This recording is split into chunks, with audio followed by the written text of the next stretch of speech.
Welcome to CineMunn Podcast. I'm your host, Vince Munn. I know it's been a while. It's been a while since we've recorded a show. Uh, as you'll hear in today's episode, life just kind of gets in the way. Things happen. I believe the last episode I recorded was my talk about Steven Spielberg after that documentary came out on HBO. If you haven't seen it, it's really good. I still recommend watching it, and that's that. I've been trying to take a more professional approach with this now. It's always been fun for me, even in reaching towards that branch of professionalism. I still try to have fun with it, and I hope today's show delivers that. Shows that. Wow, that sounds weird. I hope it delivers that. This past weekend, I got to interview a gentleman whom I've met through a friend, through the power of bars. There's a local pub down the road from my parents' house that I've been going to for 10 years, roughly. In the last couple of years, there's a band there that I grew quite fond of. Really good guys called BJ and Todd. And BJ and Todd have been playing there for a while. They're really cool guys. They're really talented, have great chemistry together, and they play great music. Well, last year, Todd had to leave the band. But before leaving, they started in third element to the show. It was just the two of them. And then in came this young man, young fella, playing the bass. Really kind of gives off that kind of jazz vibe, really kind of cool cat dude named Sawyer. And the first time I saw him, I was like, who the hell is this guy? Then I got to, listen to him and like, okay, this guy can play. He's awesome. He's rocking. And I got to know him, got to talk to him a little bit. And in the last year or so, whenever Sawyer's joined the band, it's been amazing. He's been great. He's been wonderful. Really cool guy. Easy to talk to. Loves music. Has a passion for music. And that's one thing that this show is trying to be more about. It's about passion. About finding people who have passion in the things they do. Whatever it is. I don't care if you're a cook. I don't care if you play music. I don't care if you podcast. I don't care if you're a writer who has never published. As long as you have love behind it and a passion for it, that is what matters. And so seeing that passion on stage was really cool and inspiring. um, and in that vein, getting to know Sawyer, and he got to hear this podcast that I do, and I told him the work that I do with it, what I've been trying to do with it, how to try to make it better, and reach more people and tell different stories about people's lives. He told me about his uncle. His uncle's name is Heath Houseman, and you'll get to hear him today. He is a local man in San Diego. He's a published playwright, screenwriter. He's entered film festivals 3 times and placed 3 times as well. He is a film critic, and as he puts it, I quote, a lousy painter. And you'll hear that joke kind of come back in the show. Getting to interview Heath was a wonderful opportunity. It was a wonderful experience. Having Sawyer there with us as well, he was the bridge, really, for me to meet Heath. And having the three of us together sit down just to talk about movies and talk about Heath and where he came from and what inspired the writing and finding a lot of similarities in ourselves, and the three of us, is really cool. I got to hear some really neat projects and ideas he has, and just kind of looking at them as one way. And it might not be working for him in one medium, but here's another medium that it might work for. And I'm hoping that becomes ideal for him as well. Heath Houseman is a really cool guy. I cannot thank him enough for doing this show with us. It was a privilege. It was joy. It was fun.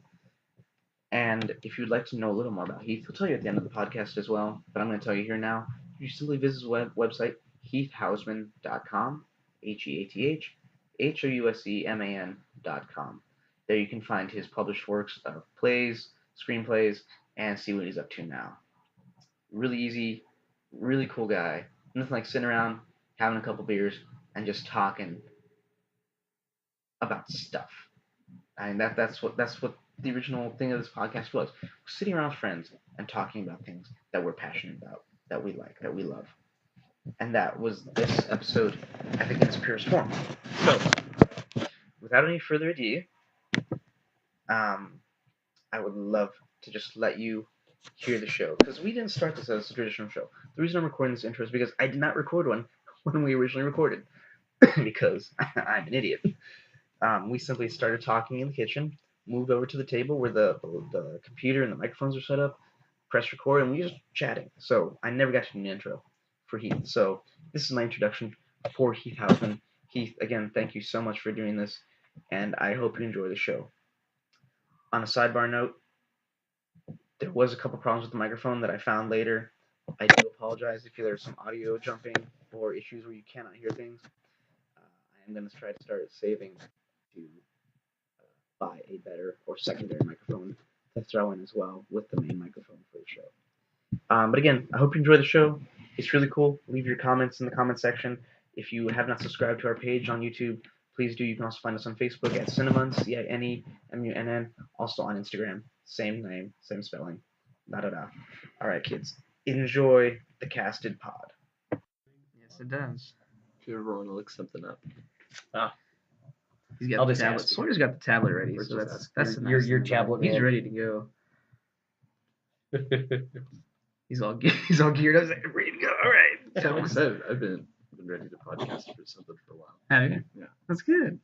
Yeah, this is something like this has just become a hobby for me. Like doing this is, I got into listening to podcasts when I was after hospital. I was like, okay, I need something to do. And I kept hearing about podcasts. All right, I'll try one. I found Kevin Smith podcast. Right. I was like, that's humorous shit. Okay, that's funny. I like it.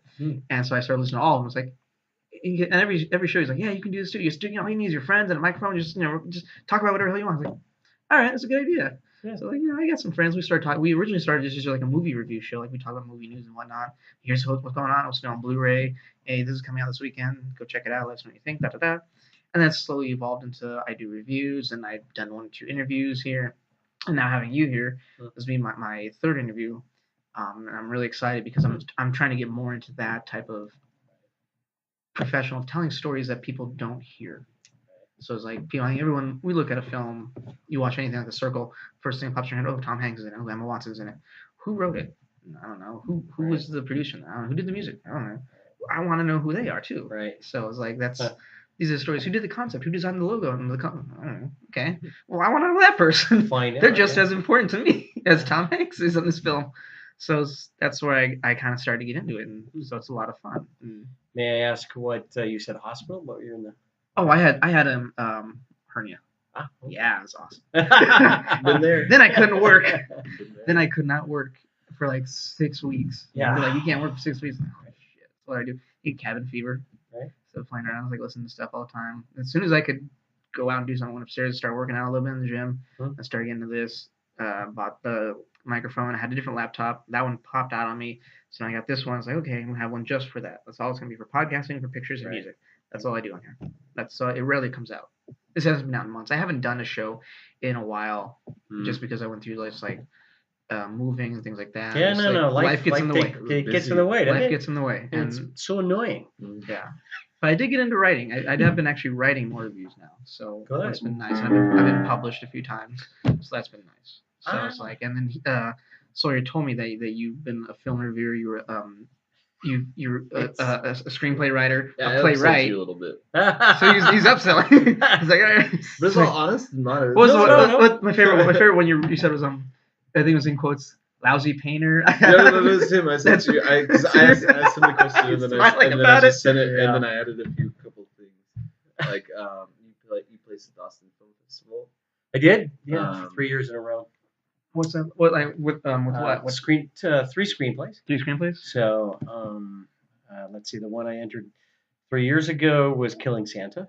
Okay. Which is a dark comedy. I hope so. It's the flip flop side of It's a Wonderful Life. It's fantastic. Oh, okay. And it takes that concept, but it takes it to a much darker place. Wow. But it still has all the redemptive stuff in it too. But it's just a retelling of that classic tale. So it placed as a second rounder in comedy. Wow. And then the next script was Trident, which is an action thriller. Okay. And that placed as a second rounder. And then last year, 2017, I sent a short in called The Lost Vagina, and it placed in comedy as a second rounder. Wow. So, yeah. So then I finally went. I went to the festival. Yeah, you went there. I placed for three times in a row. I might as well go see what all the fuss was about. And it's not too shabby. No, it was good. It was good. It was actually an eye-opening experience because you've been to film festivals. The closest I've come, I went to this last week. I got to see some of the Jewish Film Festival that was happening this last week. I think it's still going on. I think it ends tonight or tomorrow. But like I've never actually been to like a full film festival in any real. I've seen before I got into all this. I've seen like the San Diego Film Festival, I've seen the Asian Film Festival. You know, they go in La Jolla and such like that. And I know what's going on over there. That was kind of cool. Little show busy and whatnot. And I lived in LA for a little bit, so I saw some premieres and whatnot. And I went to one of those, and you know, I've seen the kind of the Hollywood thing of it. Yeah. But I've never actually gone to like a film festival, like Cannes or Texas or South by Southwest. None of those. It's something now I've been wanting to do. Like I would love to go, even just like a fly on the wall type of experience. Yeah. Like that's. Yeah. I mean, you placed 3 times, and they said, you know, you decide to go down. Yeah, no, I went. You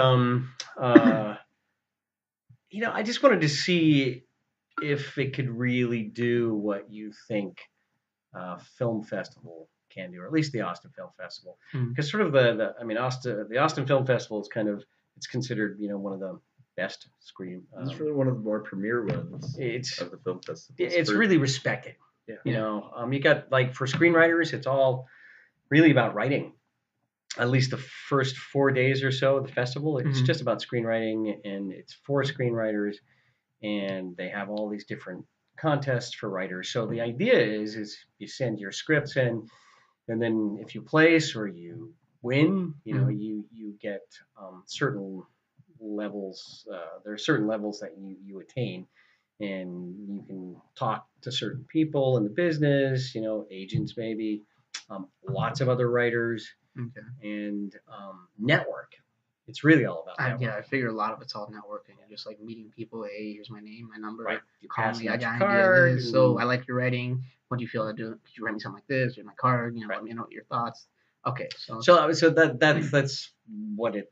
That's how they sell it. You know, and so I wanted to see if it actually could do anything, you know, for my career, you know, as a writer. Now, how did you get into writing? Take me back a little bit. Okay, where are you originally from? British Columbia, Canada. British Columbia, Canada. Born and raised in BC. Wow. Hey, got a real Canadian here. No wonder he's so friendly and nice. He's Canadian. That's what it is. Not one of them lousy Americans. What are you talking about? I'm sorry, he's so nice. I'm sorry. Damn Canadians.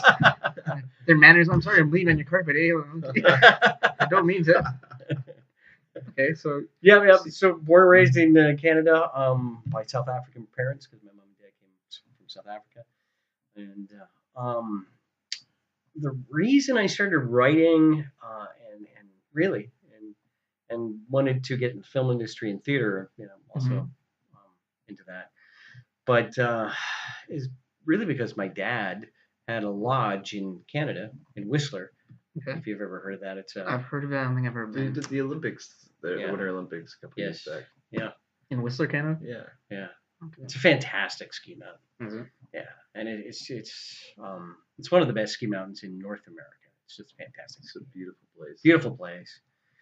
And but my parents lived there, you know, before it became what it is today. So it was kind of rough around the edges back then. Kind of rugged, or yeah. Mountain people. Mountain people. That's fine. Hippies. Lots of hippies. And anyway, my dad was running a lodge called the Whistler Lodge. Okay. And it had rock concerts and catered to the young people at the time. It's a really wild and crazy place. But my dad loved movies, and so he started showing movies there in 16 millimeter. Oh, so he just had prints. Yes.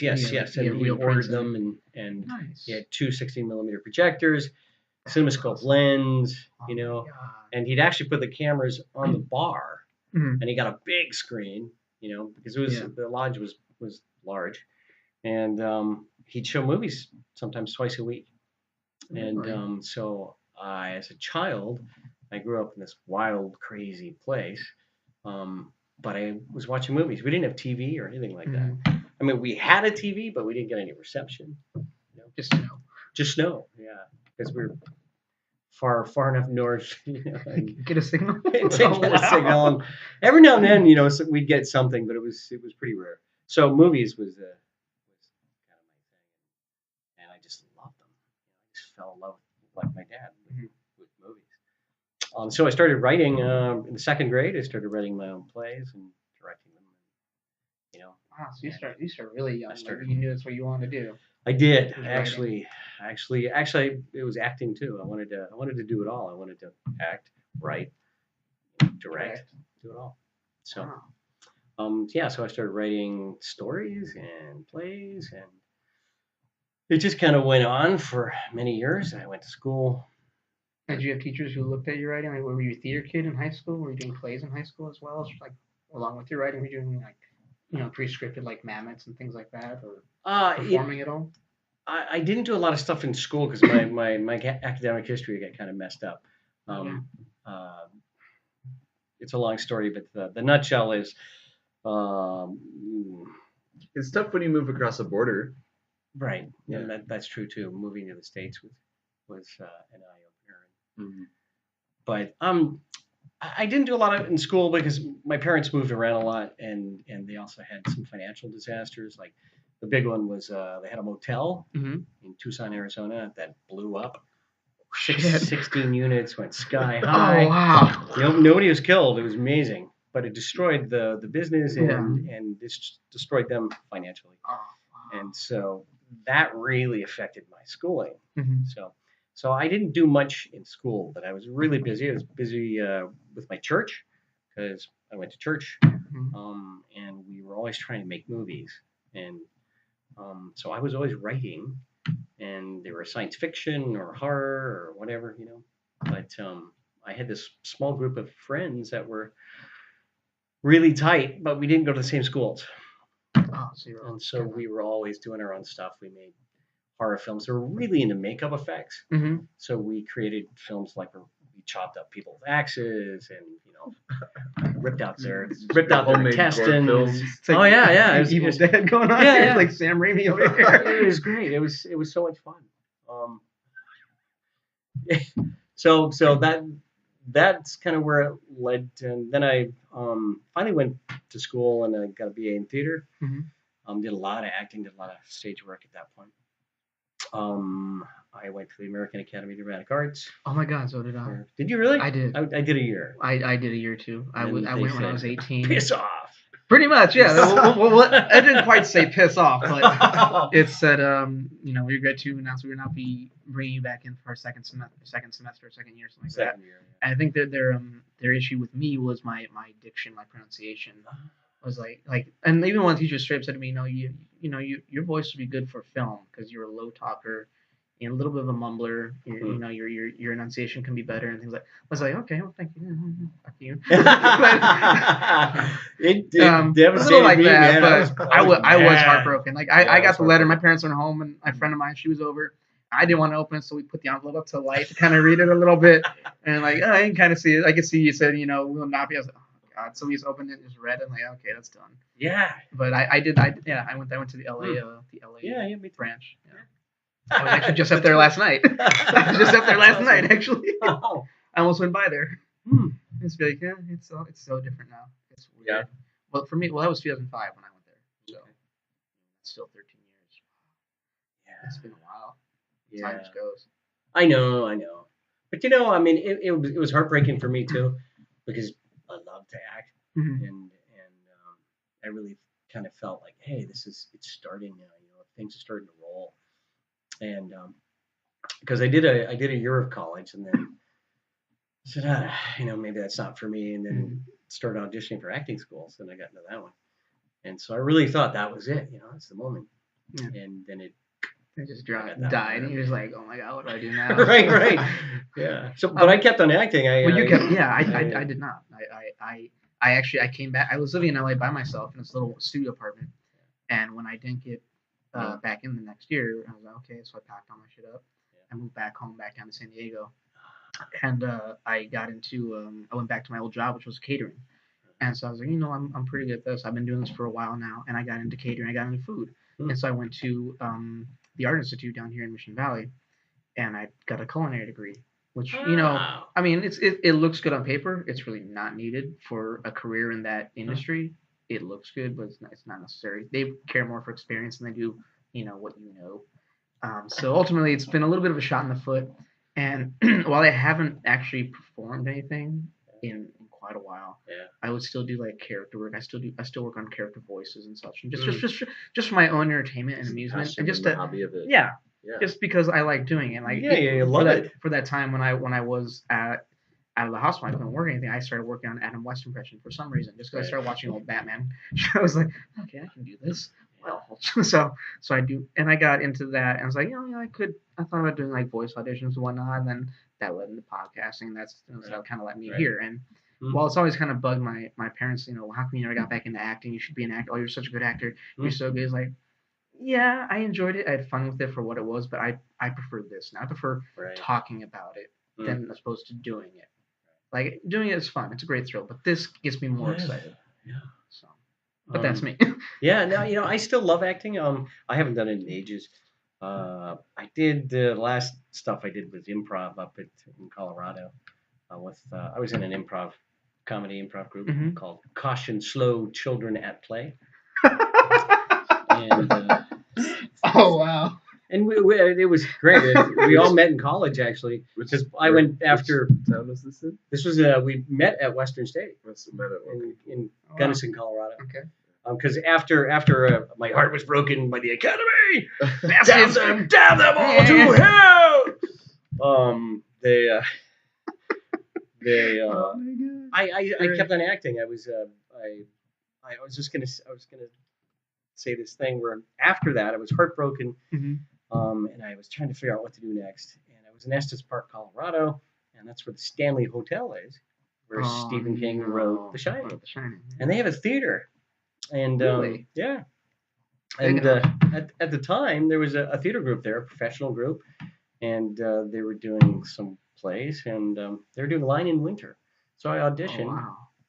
And I got my first professional gig because I got paid. And so you were a professional actor. Yeah, and so I got. You didn't need the Academy. I did myself. The Academy. I just had to go to a creepy ass hotel. Well, they didn't pay me a lot of money, but I got paid. Paid is paid.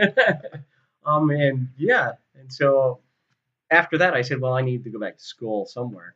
So I decided to go back to college, and I went to Western State in Gunnison, Colorado, and did a ton of theater, and met all these guys. They're like my brothers, and comedy brothers.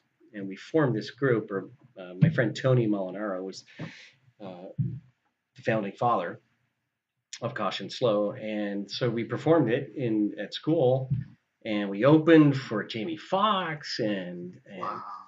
all sorts of things like that. And then after we all left school, we were all still in Colorado, and so we decided to keep the show going. So we started doing professional gigs in Denver, and we take it up to Breckenridge and ski areas. In Colorado Springs, we opened. We did a couple of comedy clubs down there. So it was great. It's a great experience. Fantastic time. And all that time you were still writing? You writing sketches I for was the constantly, shows and whatnot? well, never wrote for Caution Slow, but because it's improv. So, but I was writing. I really got into playwriting at that time, and so I started writing plays. I wrote a play called Burning Vonnegut, and that was because I went to a writers' convention where Kurt Vonnegut was speaking. And a number of the guys from Caution Slow came with me, because we all love Kurt Vonnegut. And so we sat in and we listened to him, and he just destroyed. There were 500 writers there, and he just destroyed them, because he was so negative. And he said, awesome. He was like, "You have no hope. You don't have a chance. Like a fire and brimstone preacher." Yeah, you're all damned. Yeah, get out. It was. I swear, half the writers left that convention and went home and killed themselves. I mean, it was that bad. It was. Wow. It was. He was like, "Yeah, there's no hope. You might as well kill yourself." So I got with my buddies. We were kind of making fun of it because we're like, "Holy crap, man! That guy was so negative," but we loved him because he if you've ever read any Vonnegut, he's very dark and cynical, but there is hope. But there's this brilliance in it. And he's so funny. And so I wrote a play called Burning Vonnegut, which is a story about two Hispanic sisters living in northeastern New Mexico. Mm-hmm. And they're dealing with an abusive past. The mother abused the youngest sister. And the mother dies, and she comes back to make sure she's dead. But the concept is really she's decided to use the works of Kurt Vonnegut as a classy way to commit suicide. So it's a dark comedy. It's a lot of dark comedy in you, isn't there? 2 out of 3 screenplays. Yeah. It's kind of what I do. Did you be able to get it up on yeah, that one fully produced? Yeah, that one actually I entered into a competition in Florida for a professional theater down in St. Augustine, this cool little town. You've been to St. Augustine, haven't you? Yeah, I believe so. Yeah, it's like the oldest city in one of the oldest cities in the States. It's just a beautiful seaside town, and they had a small professional theater, and my play placed. It won, and so they produced it. Really? That was So what's that feeling like to see your words come to life on stage? Like, is that like thrilling for you? Or you're nervous? You're like, what if they don't like it? Or are you like, fuck them? If they don't like it, it's mine. Yeah. I decided right off the bat to give them lots and lots of space. Okay. So because I didn't want to be the playwright who is hovering over everything. Okay. It's this way, or you're fired. That's right. I've done a play that is that story. This is the method. Is it really? Where the playwright is like involved throughout the whole production. It's like, no, you're ruining the beautiful words type thing. Yeah. I mean, fun. That happened because when the actors dropped their lines, and they started improvising, I'm like, oh, and we're sitting in the audience going, ow. Stab. There goes my script. Yeah. Well, when do I start drinking? I know that too. Yeah. When it starts. So that's what I did. I made a conscious decision to step back and let them do it because I trusted them, which was a huge mistake. You mean you trusted an actor? No, say it ain't so. Well, I shouldn't say that. They ended up doing a great job. It just I came in about midway through the production just they were rehearsing just to see how it was going, and it was kind of a wreck. And they'd actually made some changes that I didn't agree with. Okay. So we had to sort that out, and then I kind of just stayed around to make sure that they kept it on target. I didn't hover, but I just made sure that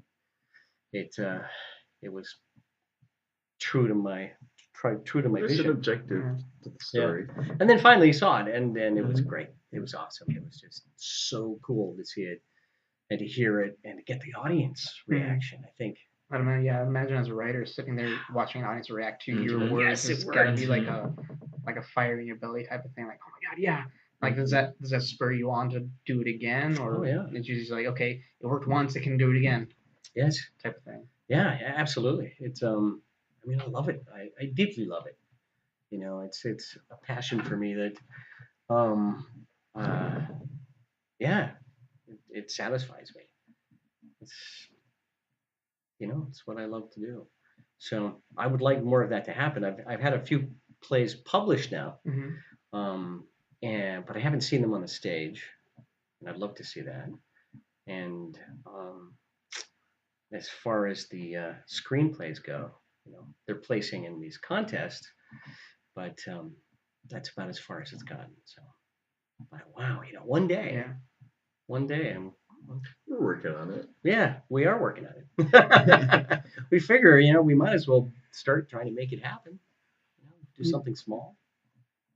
I mean, now in the kind of modern age, you can basically almost do anything now. I mean, you can do this with a laptop, and kids are making movies on their phones. What was the film that got produced it, made it. A whole bunch of people watched it, but they filmed it on an iPhone. Yeah, like I know that. I think it's become like a part of the film festivals now. It's like Right. like a low media production. Yeah, like it's affordable for you can the edit average an entire person. film on your phone. Oh, yeah, I mean, you right. see stuff like Vines and YouTube vloggers and whatnot and such, and they do their own production basically off of what Sawyer has, or off a tablet, and they do it all there. Yeah, and they can pitch and present themselves as like, what can't you do anymore? And it makes it kind of makes you wonder, why aren't you seeing more stuff? Why? I think it's still part of it becomes more of an emotional thing. Like, it's the whole thing. Well, if they don't like it, type of thing. I think for a lot of people. Yeah, I think for me, it can be that way. It's like, well, if they don't like it, what if it doesn't make any sense? What if it only makes sense to me? And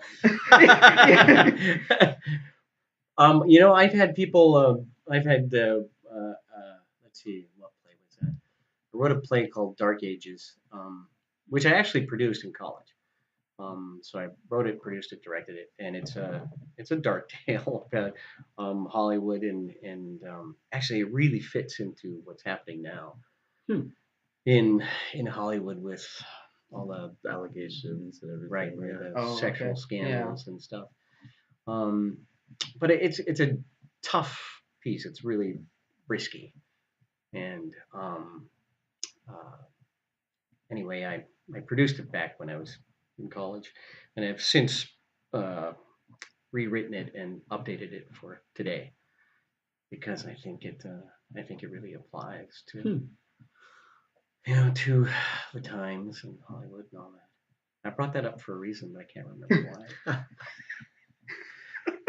And when you write, do you do freeform? Do you do it on a laptop? Do you do it on a typewriter? Do you do it on a computer?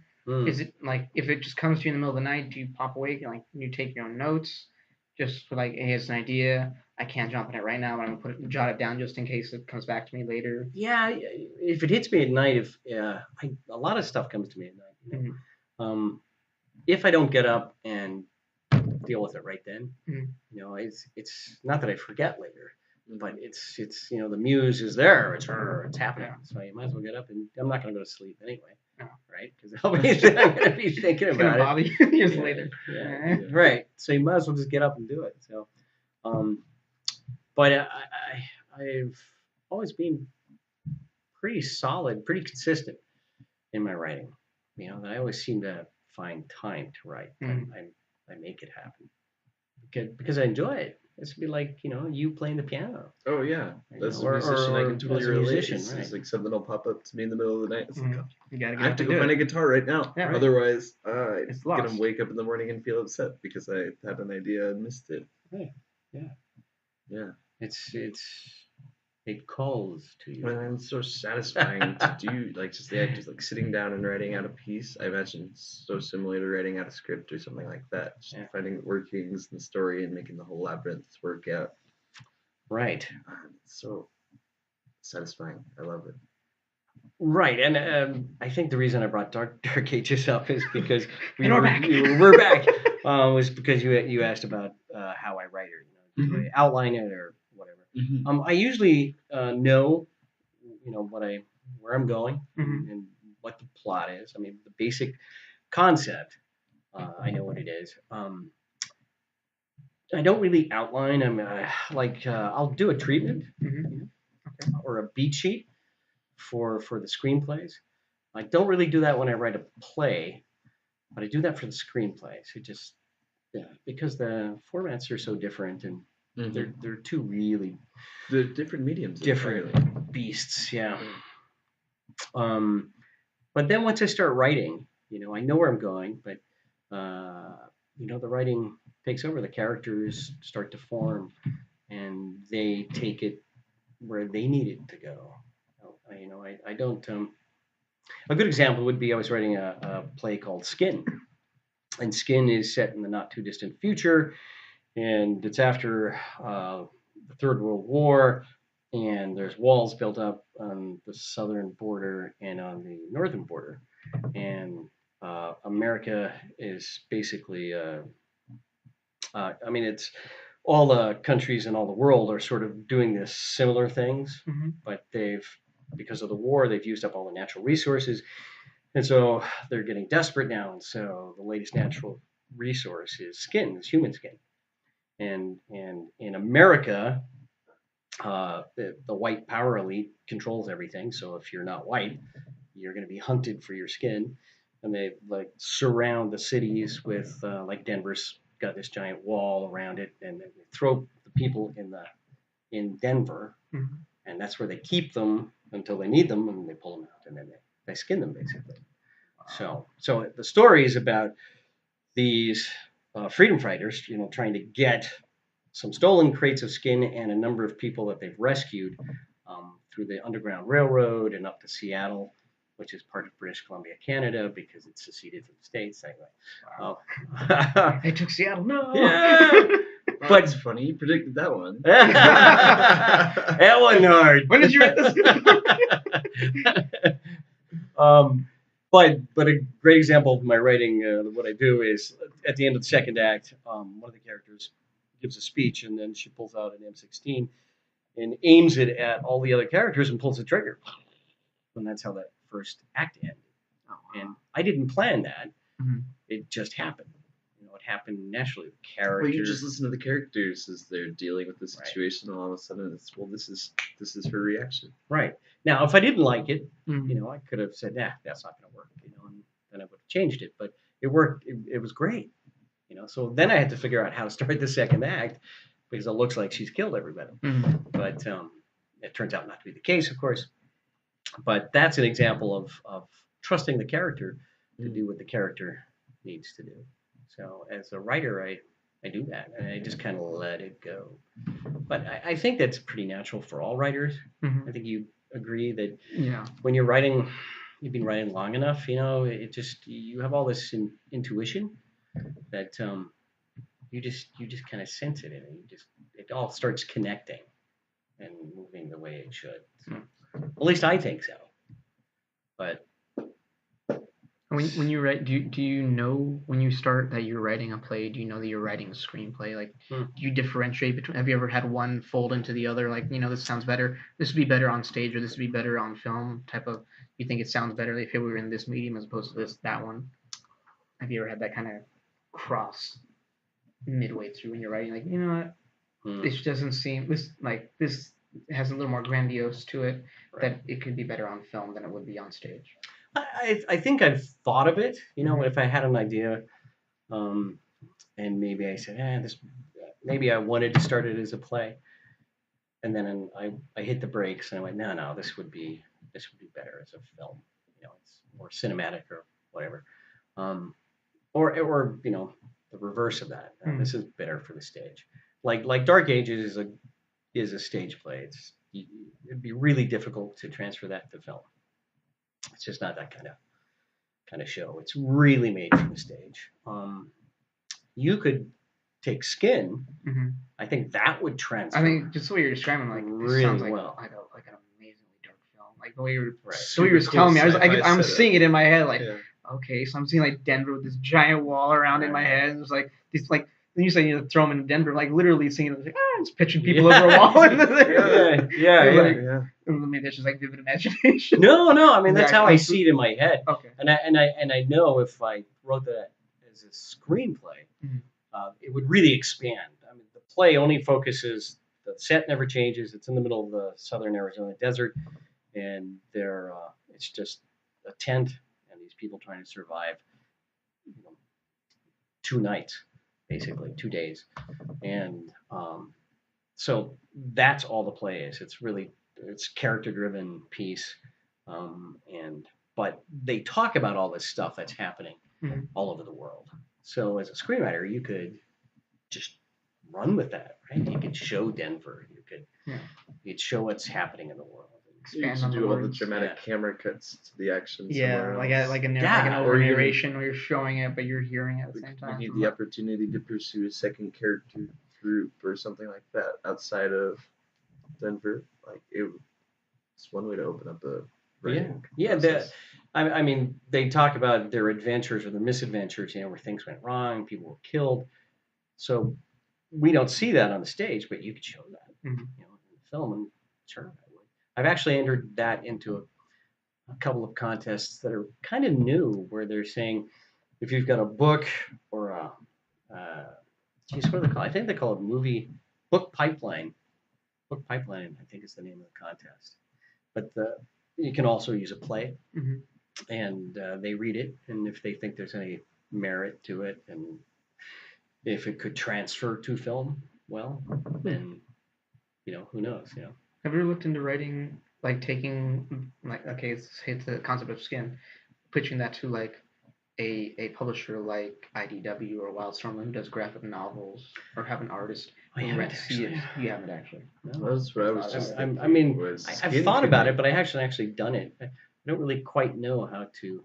This is the way you were just describing. Yeah, like the way you were describing it, I'm seeing like it in my head. It sounds very Walking Dead, and I read Walking Dead, and Kurtzman was like, describing some of the graphicness and stuff, like you saying you pursue a secondary character, like in this area, like, okay, well, that's like Walking Dead, like being an AMC and Walking Dead, like graphic novels, they'll start with one story, and okay, well, this person's popular, let's do a story that connects to it here, over there, while still having your mainline story. Right. Yeah, no, it would actually be a great graphic novel. Yeah, I think it would. Yeah. It's just like listening to like, wow, this would be amazing art to like just see rendered.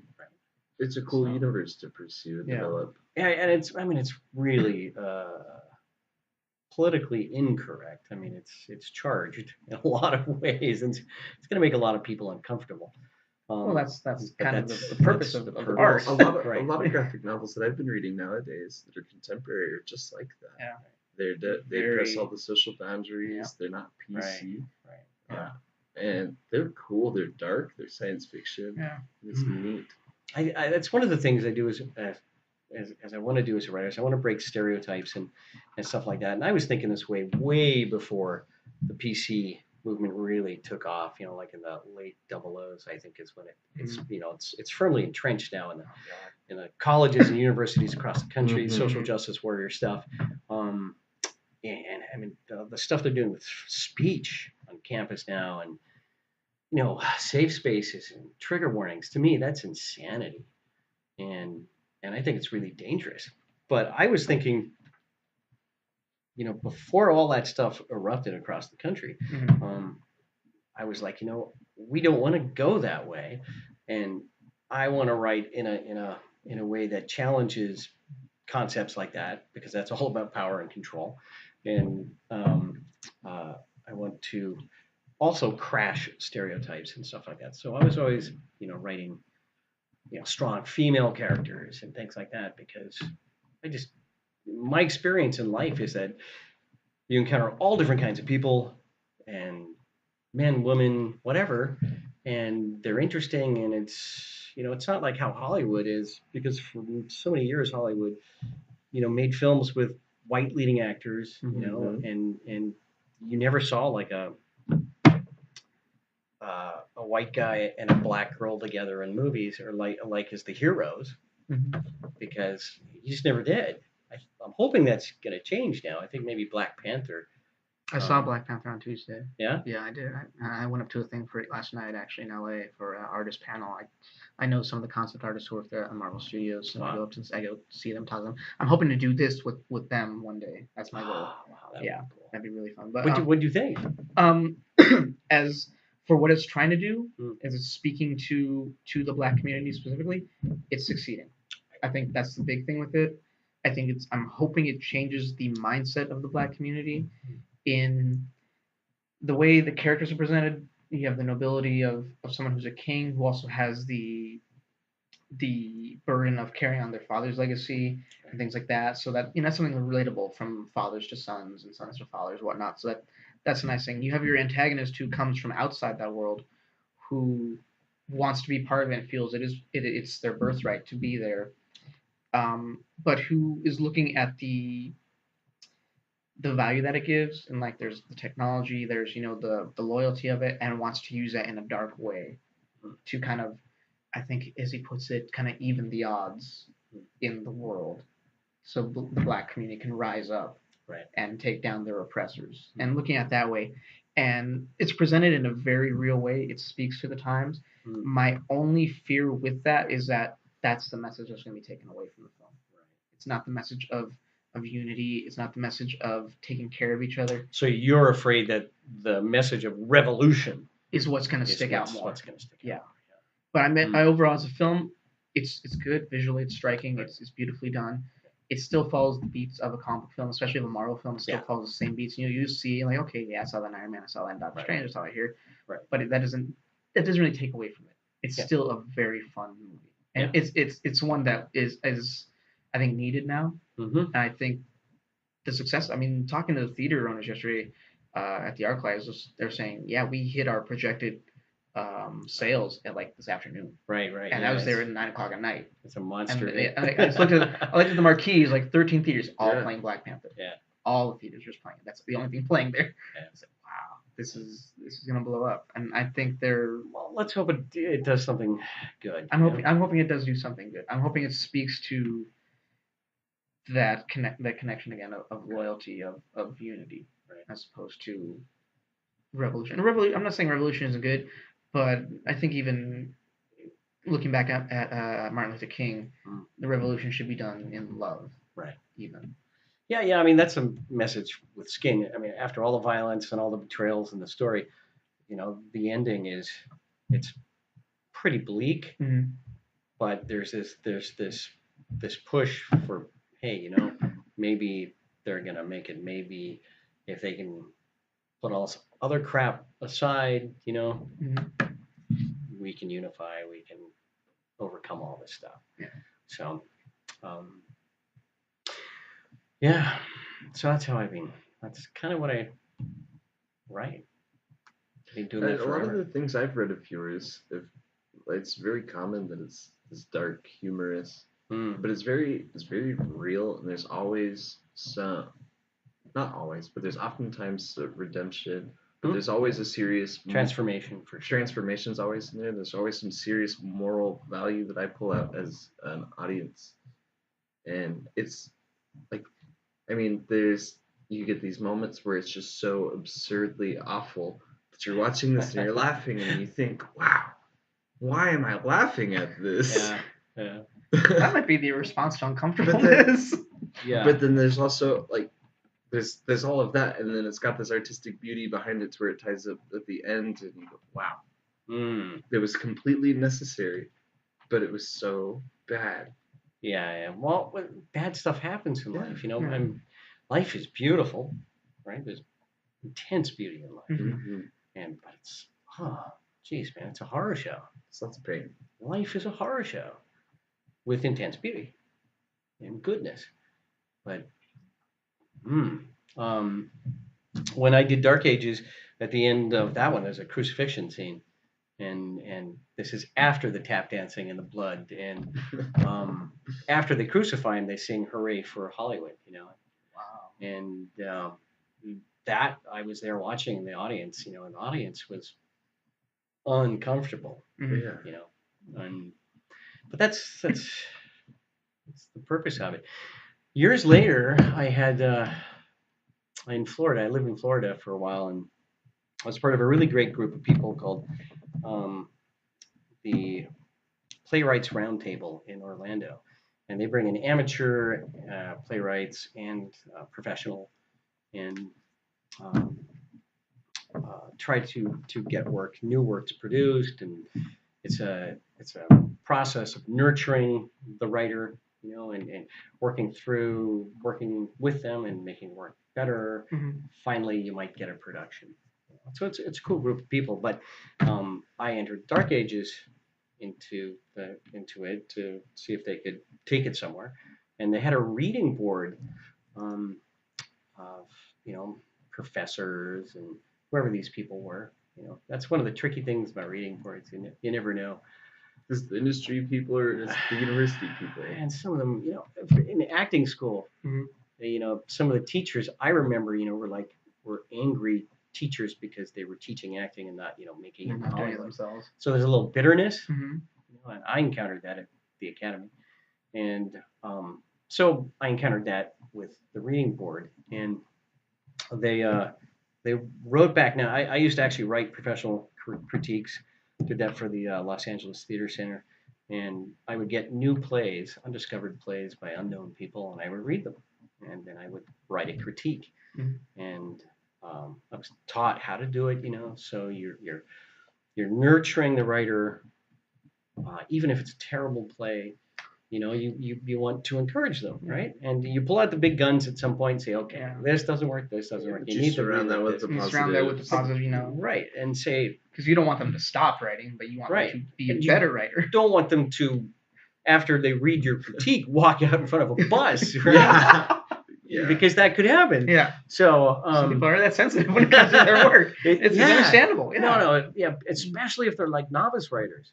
That could totally devastate them. I think that's something that's good for a new writer to have from someone like you who's been writing. You've been writing. You're produced. You've had stuff done. You've been on both sides of the stage, back and front. Right. So I think having someone critique you who's done it is probably the best thing you can have.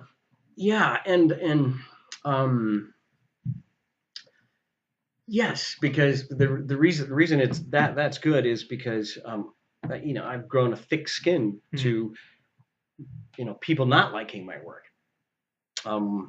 When Dark Ages was produced, the critic wrote something in the paper and said, I don't want to meet Heath Houseman in a dark alley, and so I was just like attacked personally, and then with the Playwrights Roundtable, they did the same thing, and attacked me, and they said this play is impossible to produce. I'm like, well, wait a minute. Just did it. I've done it. I did it. It was totally affordable. And they said there's something wrong with this guy. This is a sick human being. And so it got really, it really got personal. And some people said the best thing you can do with this work is burn it. Stuff like that. Yeah. So when you hear that, and it builds you up. It makes you stronger. Mm-hmm. Or it'll destroy you.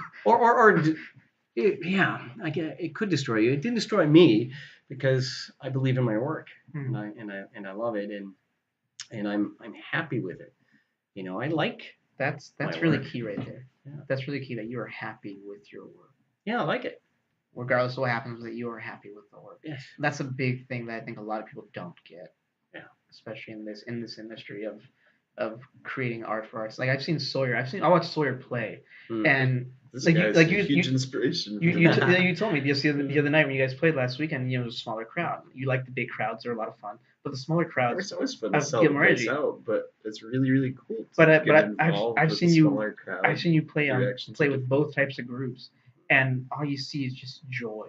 Like you're having fun up there. Regardless, it's like the crowd doesn't matter. You are making music. You are making someone happy that night, even if it's just yourself. Even if it's just you and BJ and Tony, just the three of you, just jamming with just like the bartenders, and that's the only people there. Like that's joy. It's so fun. You are happy with your work. As a musician, it's how we communicate.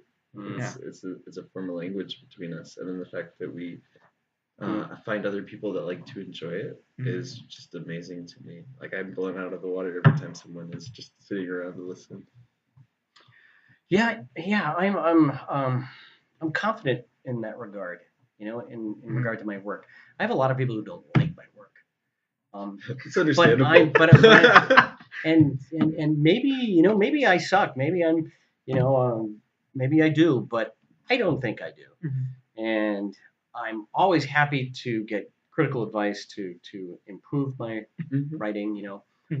I get notes. A lot of the screenplays that I send in, if they get rejected, sometimes I get notes, and sometimes the notes are kind of useless. But every now and then, there's some really good advice, and I'm like, oh wow, that makes sense. I need to take this out, or I need to change this, whatever. That's great. So it's not that I'm adverse to critical advice, but I'm just confident in my writing, and I like it. I do. I like reading my stuff. I like imagining it, and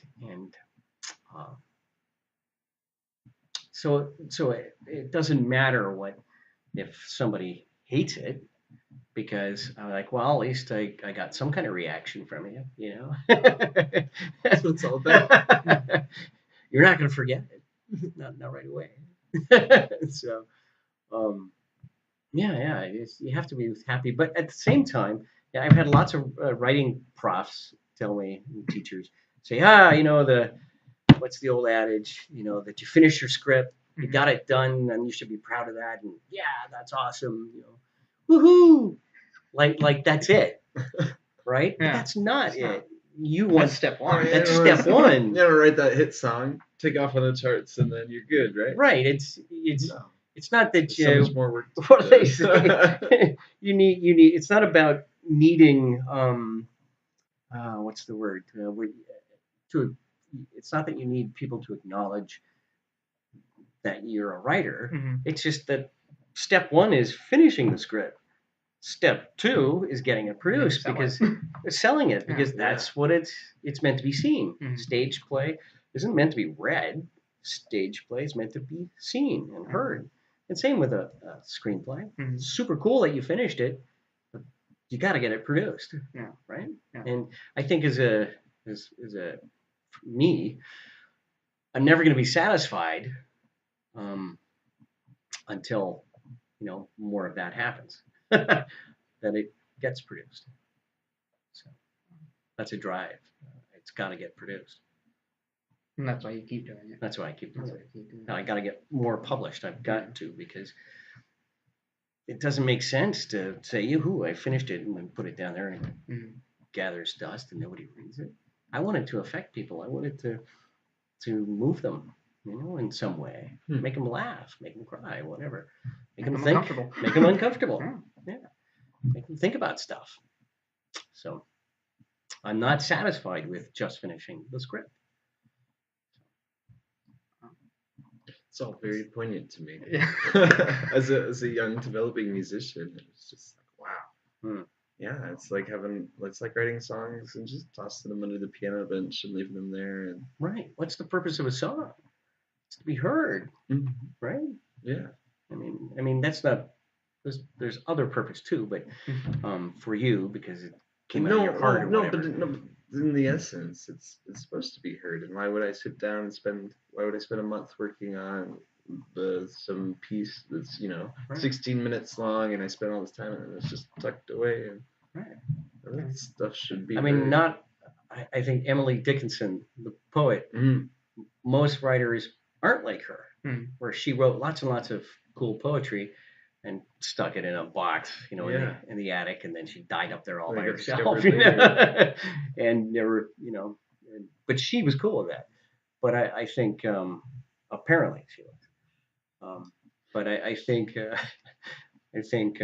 most writers, most artists, wanted to go further. Actors want to be seen. They want to be heard, and they want the attention. Yeah, they need the audience. I understand that needing the audience. Like, it's fun to perform, and I've done street performance where no one sees you or they just pass by you. I've done that, but it's that thrill of applause, that thrill of hearing a reaction to how you present a line or how you present your character or something.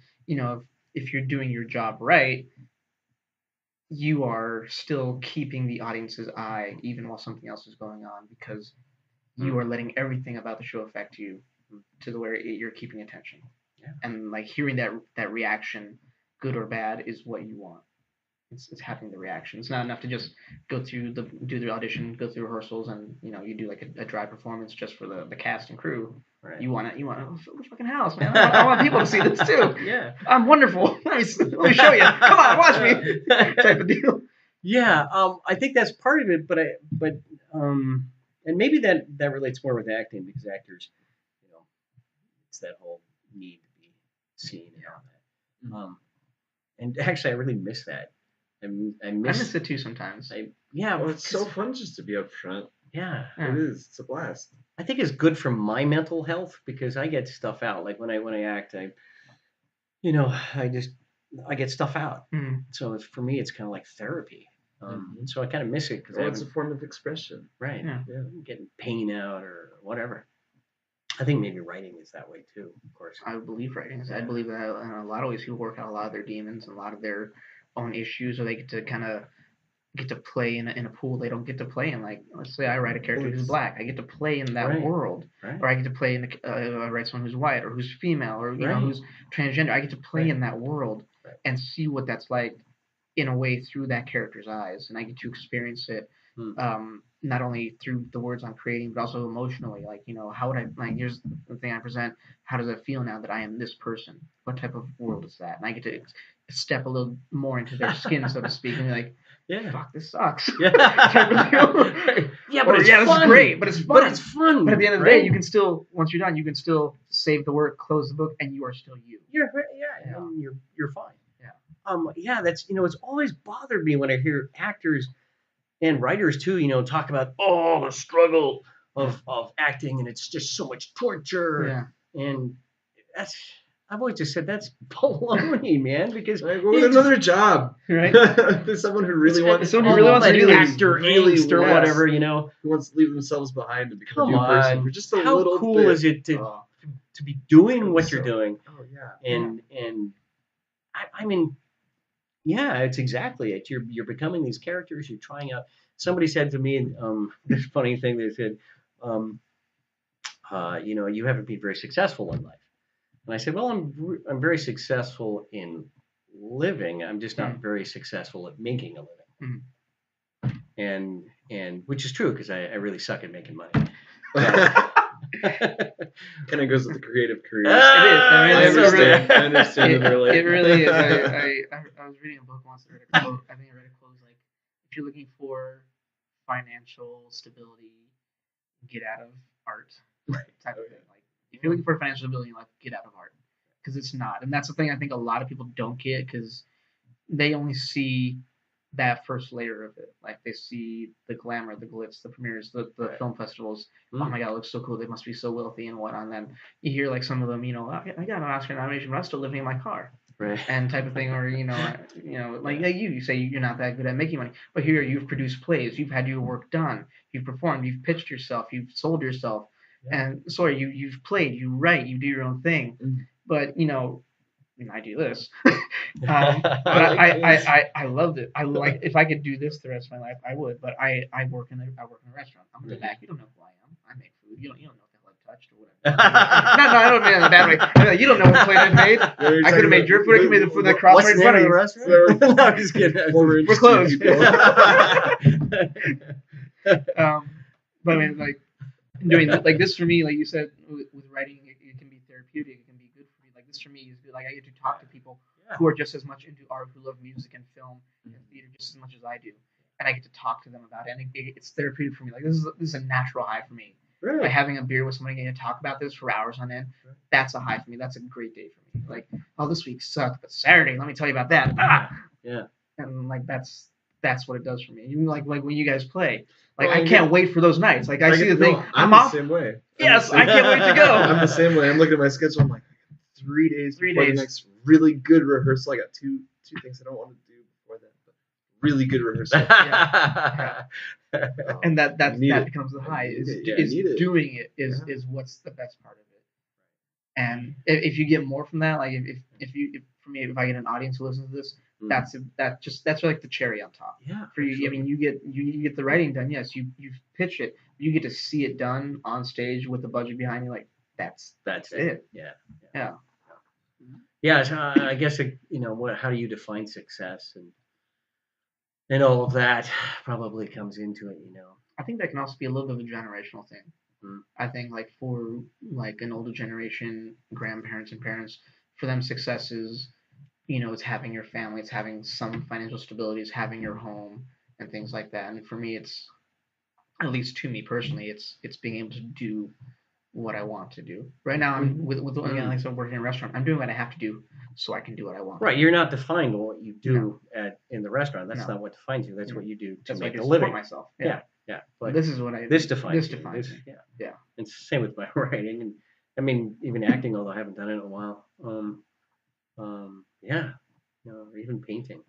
Yeah, that's right. You said you're a painter. Well, no, I'm not a painter, but I paint. That's what I need to say, because I really want to start. But I know I'm not a painter. I don't want to go out on the first day and be like, "What do you do in your spare time?" Oh, I like to paint. It's not like that.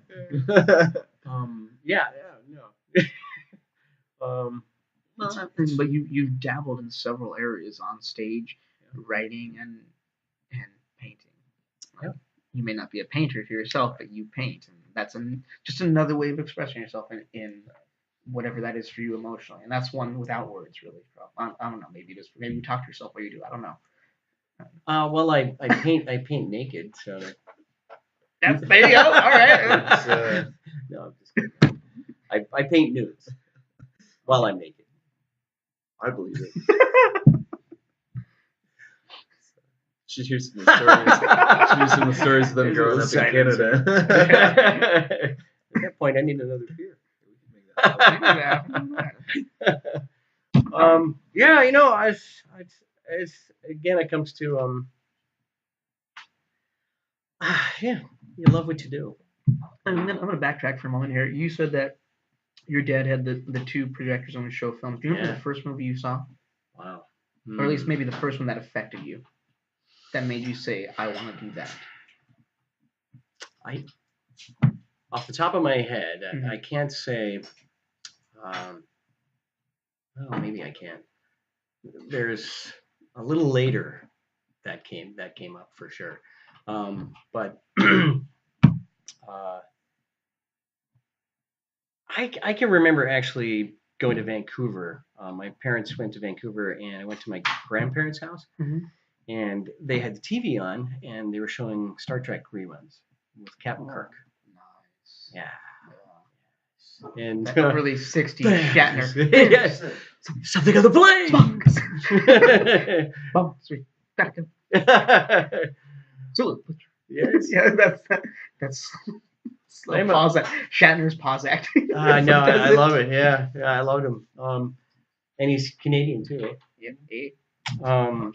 But I can remember watching an episode of Star Trek with William Shatner playing Captain Kirk, and I remember I might have been 8 and thinking I want to do that, and I can do that. That I wanted to do. I knew it was an actor acting in a science fiction on TV, and I just remember thinking, no, that's what I want to do. I want to do that. I love that. I can do that, and I mean. And I didn't doubt it then. I doubt it now. But back then, there was no doubt. That's part of the problem. Yeah. But later, I can tell you. So that was maybe 7, 8. It's really young. But in 1986, I saw Brazil. Terry Gilliam's so Brazil. Good. Yeah, I saw it in the theater. That movie's so weird. The first time I was like, what the hell is going on? Oh, I loved it the first time. I was like, this is a real movie. This makes so much sense. Well, I tell you, that was I had been moved by movies before, emotionally and stuff. Powerful film. But that movie, the ending just blew me away. And I remember because the studio was trying to shut it down, and they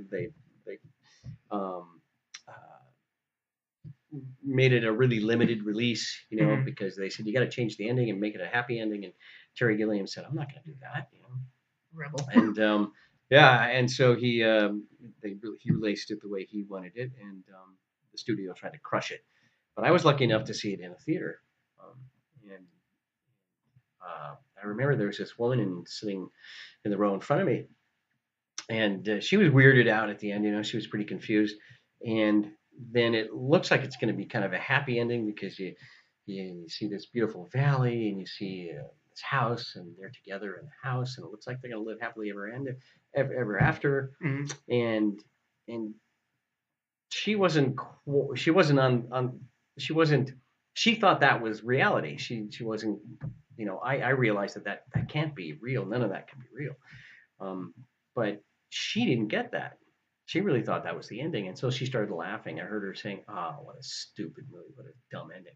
And then, there's a boom, boom, boom, boom, and then you see that they've lobotomized him, and that's all in his head, and he's gone mad, and that's the happy ending, right? Yeah. Is that he's totally mad? He's gone mad, and when she realized it, she burst into tears. She stopped laughing and burst into tears. And I was like, yeah, that Terry Gilliam, you nailed it. Brilliant. Phenomenal. And that's my favorite movie of all time. Brazil. Yeah, I think it's the greatest film ever made. And the 132-minute version, which was the original theatrical version, not the later 142-minute version. They revised it and reedited it. It's just the director's cut and all of that. Yeah. I hate when they keep going back and redoing. That was the one that drives me nuts. Blade Runner. Oh, how many times I saw? Did you get it? Did you get it the second time? How about the third time? Yeah, just leave it alone. Just drove me nuts. There's a sequel now. Did you get it? I've seen both versions of Blade Runner, and it's like, yeah, it's cool looking. It's great. I like the noir factor of it. I enjoy all that, but it's a cool this film. is a slow ass film. It is. I'm transfixed. Are you? Oh, I love the mood of it and everything about it, but it's just like it needs to move a little more for me. I love the characters, the whole thing. The last conflict on the roof is so cool for me. Was like, get there faster. I'm sorry. You know. I mean, it tanked, as I recall. It tanked hard. Box office. It died. It definitely became a cult classic. Right. Yeah.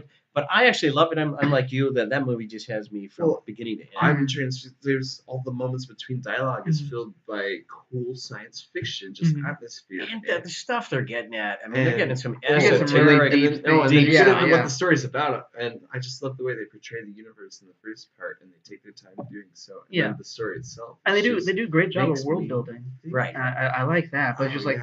But once the main narrative starts going, it's like there's parts of it that were just really drags. It's not a quick film. It's not a quick film. You know the sequel, which I have not even watched. I'm gonna tell you. Okay. I don't like sequels, and I don't think they're necessary most of the time. Okay.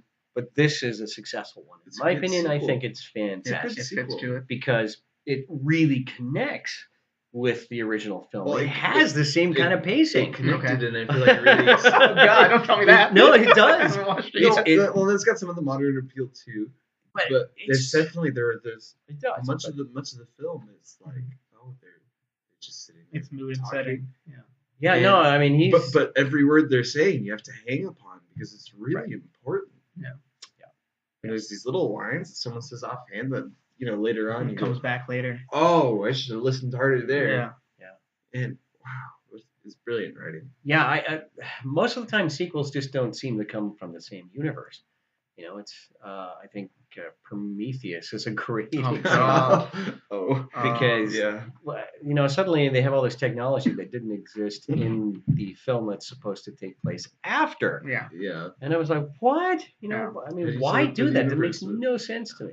I think Prometheus is a nightmare. That's what bothered me about that the Enterprise series or Star Trek. So it's take place before Captain Kirk, but it looked way more advanced. It was like, well, Lucas did that with Star Wars. With the Star Wars prequels too, flying R2D2. This is what happens when you do most of the prequels in like 3D graphic imaging, as opposed to let's spray paint these pieces of cardboard silver.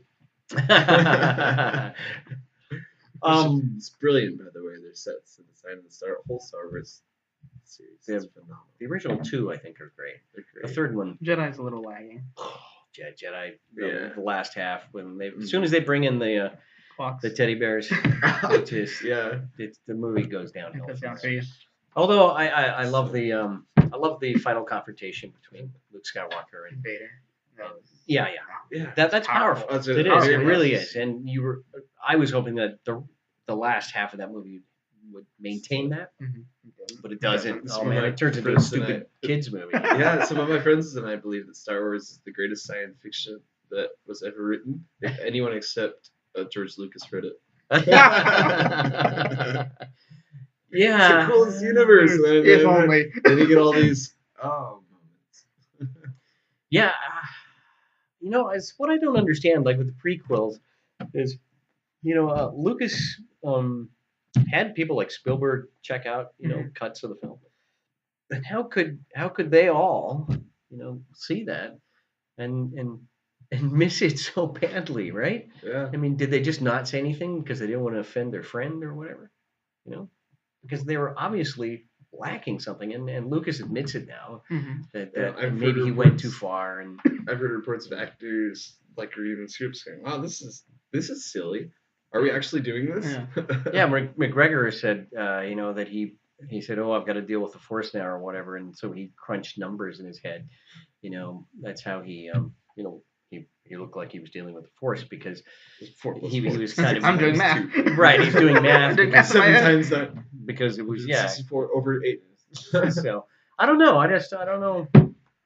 I don't know how they can go so wrong sometimes. These guys, but they do. I mean, look at Prometheus.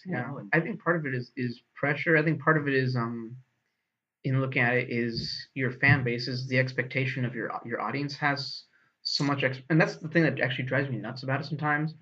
Even with the new Star Wars movies, like the audience expects so much, and they're like, it's got to be this, and it should be that, and this should happen, and if not, then boycott it because it sucks, and it's not yours. That's my big issue with all of it. No, I agree. Movies and with sci-fi, and even like if someone like look at your play, is like, your play was great, but this should have been different. This character should have been this here. Wait, who are you? Who are you? What have you done? I'm a fan. And that's precisely. And you're a plumber. What is that? Yeah. And your fan base is like, what we should do. Like, if it sucks, then we should have boycotted them, this and that, and all this movie's terrible. But that's the era we live in now. It's the whole social media thing, which everyone hides behind the keyboard, and that's what right. Which I can't stand. I hate cell phones. I can't stand it. I hate it all. I hate the fact that I have so many choices on the cell phone. The camera's covered. Don't worry. It's mine. And oh dear. Hell, drop that in the fish tank. Quick. Pitch. So I just can't stand it because what it does is people are saying that they're so shocked with how people behave now on social media and stuff, but it's not surprising. All social media is doing is revealing who we really are, right? And you live in a society where they're trying to say, we're all good, we're all innately good, and but all to argue against that, you just have to look at social media and say, I beg to differ, because this is the truth. Yeah. This is people in their homes typing out evil stuff. This is pre that social filter that you get normal face-to-face communication. Yeah, you can look at someone, and as you're saying something, you're thinking about everything you're saying. You can see their facial reactions, and you're changing the way you speak based on how you're looking at them and how they're responding to what you say. Yeah. But you just I can type this out, hit enter, and then 6 minutes later, everyone's gonna be like, hey. What is that about? Or woo! Yeah. Right on. I agree with you 100%. Yeah. Share, viral. The next thing you know, right? Next thing you know, somebody kills themselves because you're being bullied, or I was bullied so much when I was a kid because I was a weird kid. I was creative. Well, look at you. I was creative. I was hearing the voices. Oh my god. And I was a weird kid. He spoke funny, he spelled funny. That's right. When we moved to the States, this is a totally true story. I was a Canadian, and I spelled like a Canadian. And this, well, color I spelled C-O-L-O-U-R. O-U-R. There's no U in color, dumbass. That's right. They spell capital and capital different than we do here. And my teachers just never got it. They knew I came from Canada, and they would fail me. So your spelling sucks, Mr. Houseman. What's wrong with you? I'm Canadian. I'm Canadian. I was taught this way. So can't you just give me an A? A? Can you give me an A? Oh, it's good to be Canadian.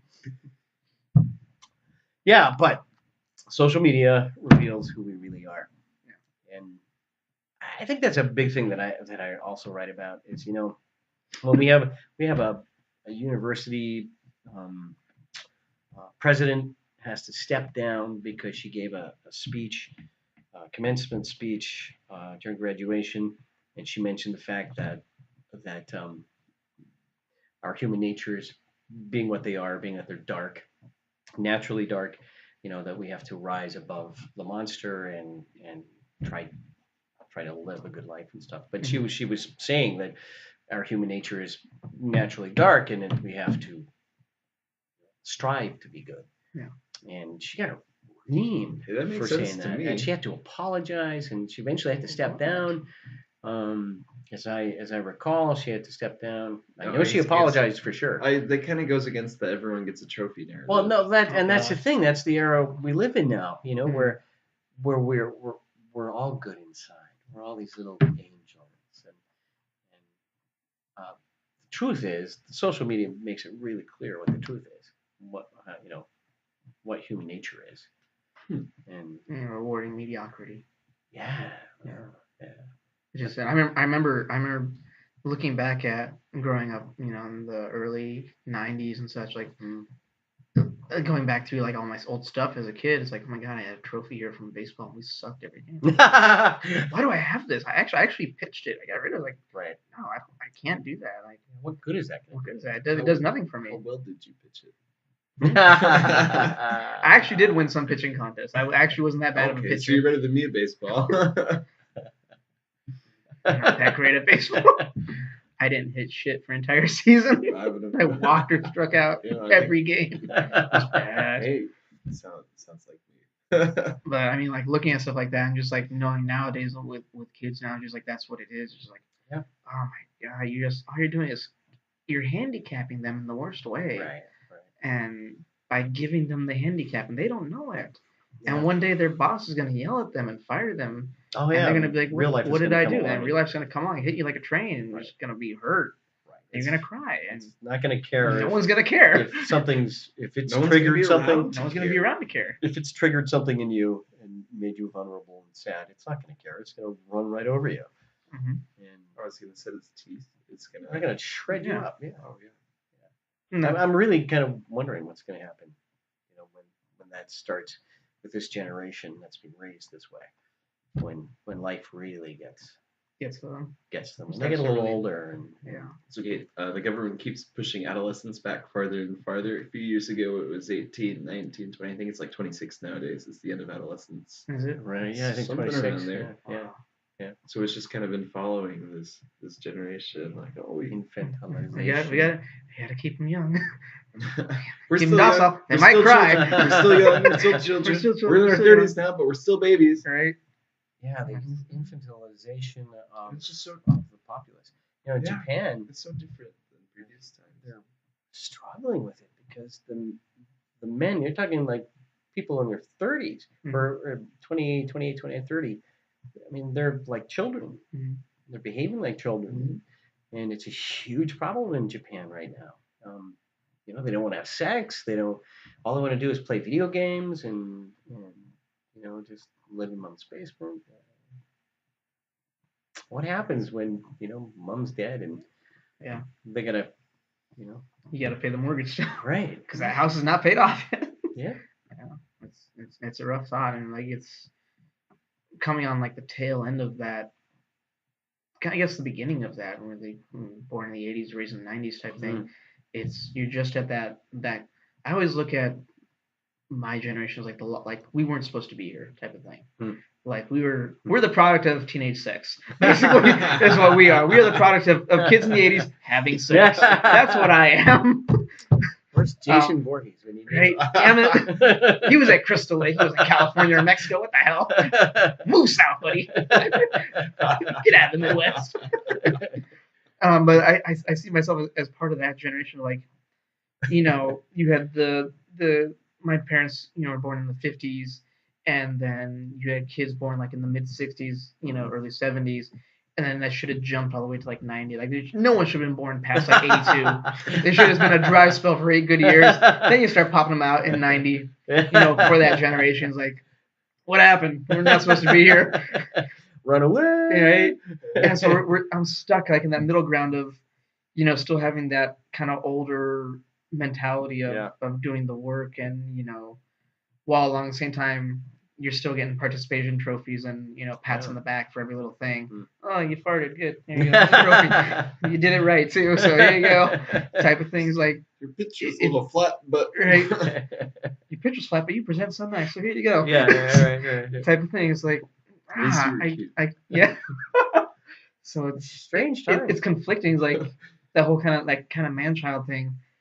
It's a conflict in me because for me it's you know, I've had a job since I was 12. I've always been working. I can't stand to not have a job. It bothers me. That time I was out because I couldn't work, I was going insane after 2 weeks. Like I had to do something. But at the same time, it's like I still like movies. I still love watching movies. I still love watching my old cartoons that I grew up on, and they inspire me. And I look back at them now, and go like, look at how creative that was, and that inspires me now forward. Like, okay, they were that good then. It's got to be better now. It's shit now. It's like, what happened? Yeah. And it sucks. It's like it kind of stings. Everyone's asking it. It kind of stings. The 1960s happened. That was the problem. What it was. Yeah, this is the end result. This is the culmination of everything they wanted and dreamed for. I agree. Dreamed of. It was Alan Moore's Watchmen, was it? And he said, "What happened to American Dream?" It came true. Right. It's like, wow, you're right. You're probably right. Yeah. It's heavy. Yeah. It's a little heavy. Is that from Watchmen? Yes. Yeah. That was great. What happened to American Dream? Yeah. I have the original 12 issues. I went on eBay and I hunted them all down. I have the original 12 issues from 86 to 87. I have like the paperback. That's a cool collection. I have the paperback. I have a hard copy, and I have the DVD, the Blu-ray at home. It's like actually one of my favorite movies. Favorite comic films to watch. It just sticks out now. I seen those gang kids with the little thing on their head, and I see it now. I was like, oh my god! Did you all read Watchmen when you were growing up? Yeah. Because now you see it's like I just want to cut it off. Yeah. It drives me nuts. You have that kind of very, what do they call it? Not even. They don't call it feminine. They don't call it masculine. It's, I don't know what the hell the term is. It's very kind of not androgynous, not like Bowie, but it's something along that with the male gender now. Just like it drives you nuts. It's just like. Are you talking about the I think once upon a time they call it metrosexual. That might be it. That might be what it is. That's not the term anymore. It's not a hip term. No, it's not hip anymore. They have a new term. Yeah. And it just drives you nuts. Do they have a respectable one, or is it something? I don't know. It might not be PC to say metrosexual anymore. I don't know. Yeah. Well, you said a lot of your writing doesn't really go that PC line. No, you cross that. So I just play piano.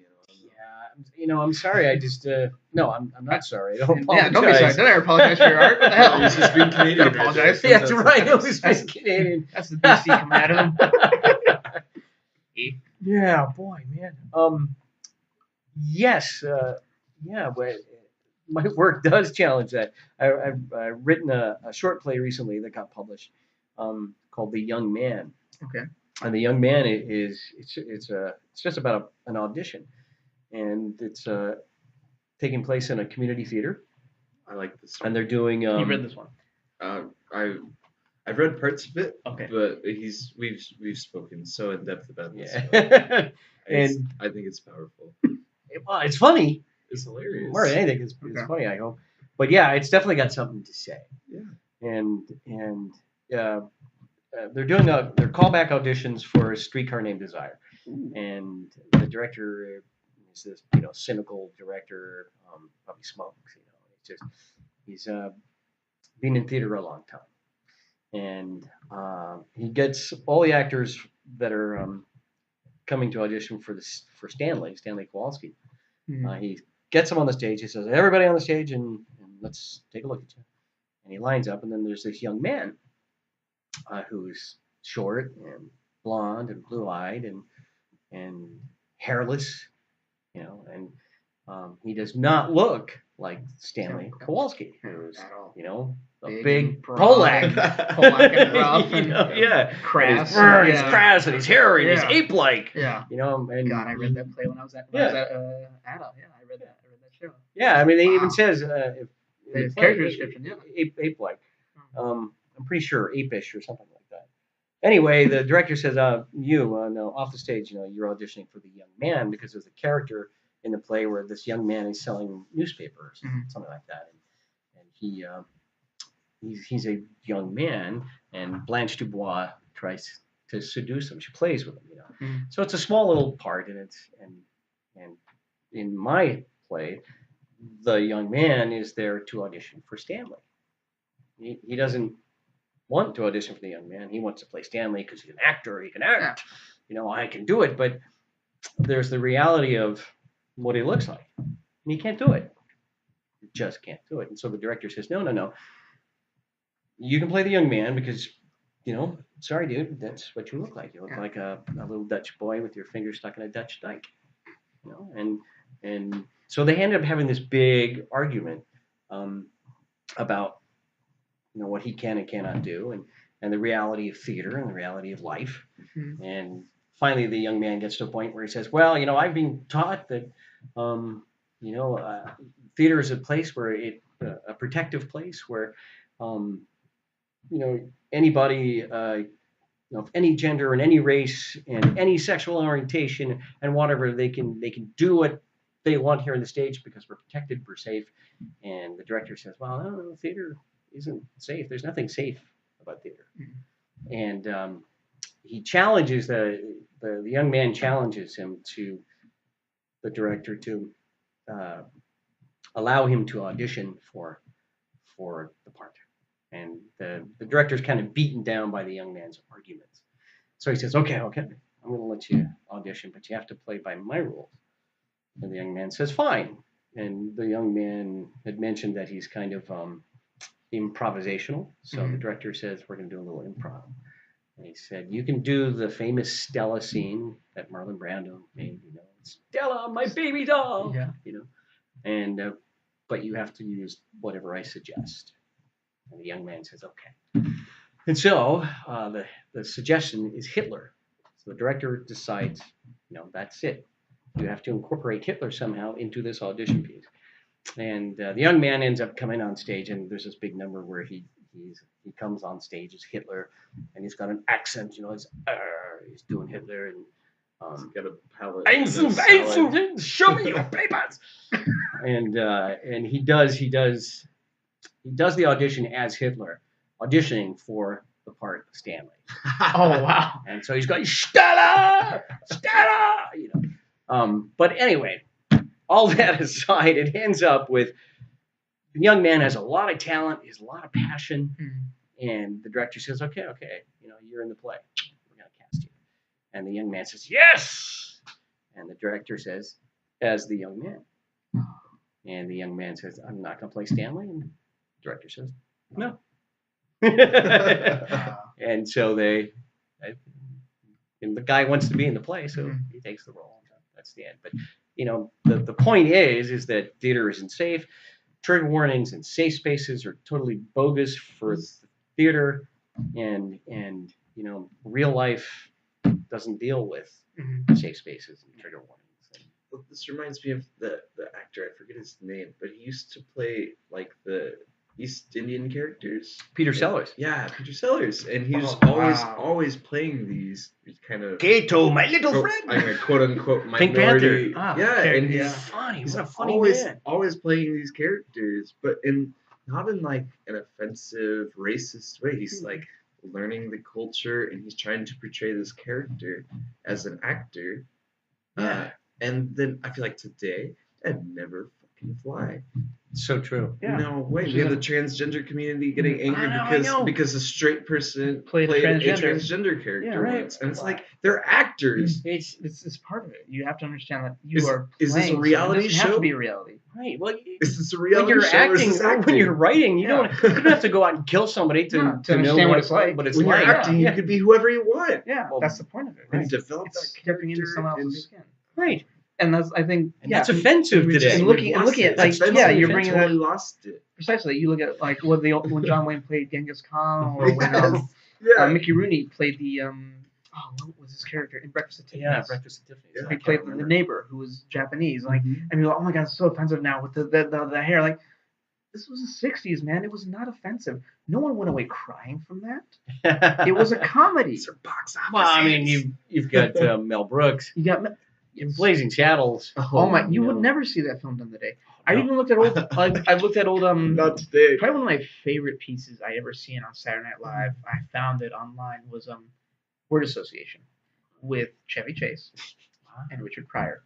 Wow. Yes. and Pryor is auditioning is interviewing for a job, and so they do word association. If I said this, what's the word for you?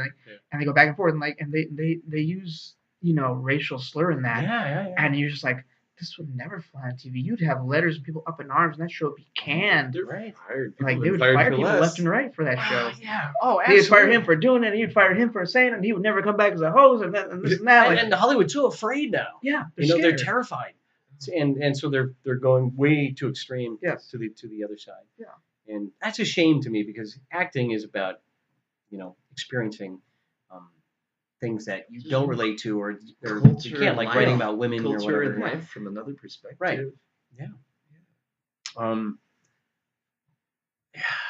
Yeah. There's so many things we can't do anymore. We live in more puritanical times than I think than in modern history. It's so controlling now about language and so puritanical. It's like everything the 60s had promised has completely reversed itself. It's totally flip-flopped. Mm-hmm. And they've become the counterculture is in control. Yeah. It's become the antithesis of everything that they stood for. Apparently, I mean, they were incredibly selfish times. I think the 60s were, but they were standing for all this freedom and blah blah blah. And give the world a Coke and peace and harmony and all this stuff. And make love, not war. Make love, not war. Yeah. And it's our government.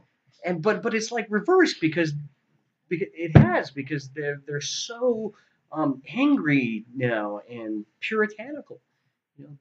You say the one wrong word or you're villainized. You're villainized. There's a trial, you're out of here. Yeah. Right. You got to spend everything. You got to sell your house in a court case. Oh yeah. What about Jeffrey Tambor is doing Transparent. Transamerica. Transparent. No, the movie. Transparent. Transparent on Amazon. Right. Amazon. Yeah. And he's out now because of an allegation. Mm-hmm. But I think the allegations have to be paid attention to. They're important. Absolutely. They're very important. Absolutely important. The things that some people have done definitely deserves this attention. No. I mean, I agree. Weinstein but there are some allegations that got completely out of real. Yeah. But heartbreakers sometimes. Yeah. Bill Cosby. When did that become okay? That was rough. When did it become okay in any of your life experience? When was it okay for you to go up to a woman and unzip your pants and That's never and whip it out and say, hey, when did that become okay? It's never become okay. No. And yet these guys did it. If I was 3 or 4 years old, maybe. And even if then, it's like, you should know better by now. Like if you're 1 or 2, but then it's like I already started changing half my diiper. What's the comedian who did that? The comedian who got caught recently. For what? Louis C.K.? Yeah, Louis C.K. Yeah. And he whipped it out, man. He just pulled his zipper and whipped it out. And, I mean, I was raised in the household that I was raised. Doing something like that is not okay. And yet, how did he get to that point? This behavior is so prominent across Hollywood and the music industry. Yeah. Music industries. Oh my God, I can only imagine how bad it is in there. Yeah, even worse. They're hypocrites. And no one's talking about that. Everyone's just like, oh, look at Hollywood, and it's like, no, look at these guys. They're happy about it right now. Like, everyone's looking over there. We're still good. You're so right. Do a quick Google search on Phil Spector. See some of the things he's been up to. Oh, geez, man, Hollywood's been since what was his name? Since like 1910 when they made. Hollywood's always been like this. Yeah, it's gotten caught again. But it gets caught, it gets made in the news, and then it dies away. Polanski, Woody Allen, it's all. Then you have to remember, we're also living in an era where we have these celebrities who have fame because they were in a porn. Yeah. Like we've got Kim Kardashian. And everyone follows her and her whole family because she was in a porn once. Yeah, they're celebrities. Because they're celebrities. Yeah, it makes no sense. It makes no sense. Even it started even before with Hilton. Hilton. Like you're a celebrity simply because you're a celebrity. Yeah. Oh yeah. Like it used to be about talent. But she got now it's just about face. She had some justice given to her eventually. Her grandpa said, "You're just making us look silly. Yeah, do you know what we've done? They killed her. Look around the world. Do you know what we've done? She got a big stake through her head in House of Wax. The remake. That was awesome. Yes, I watched that. I was like, yes, finally. Is that real? No, damn. But there's a famous. I gotta double check, but I do believe she did get like her inheritance cut off. Yeah.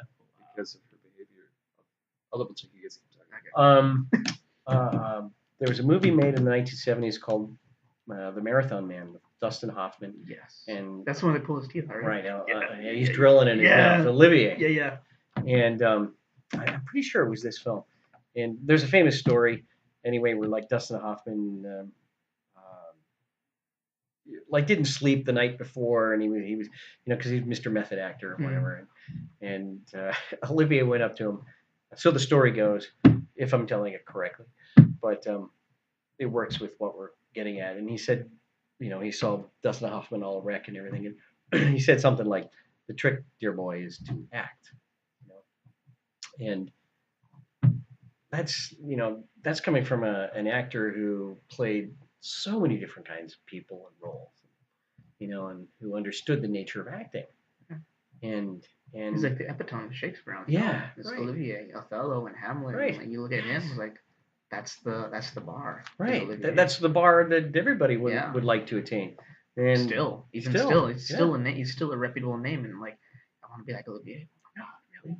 Right. Yeah. And today he couldn't do some of the roles that he did, and you can't. When I was at the Austin Film Festival, I had to be a little careful with how I presented The Lost Vagina. I believe that. What is that show about? Okay. Well, Lost Vagina is about a 50-year-old New York socialite who feels so empty inside that she has literally lost her vagina, and so she goes. She wants to find it, and she goes to her psychologist, and the psychologist is feeding her, all the modern sort of concept about gender roles and things like that, and men are from Mars and women are from Venus, that kind of thing. But in the office of the psychologist, there's a glass bell jar, and in the glass bell jar is an erect penis, and it's a representation of her ex-husband's penis.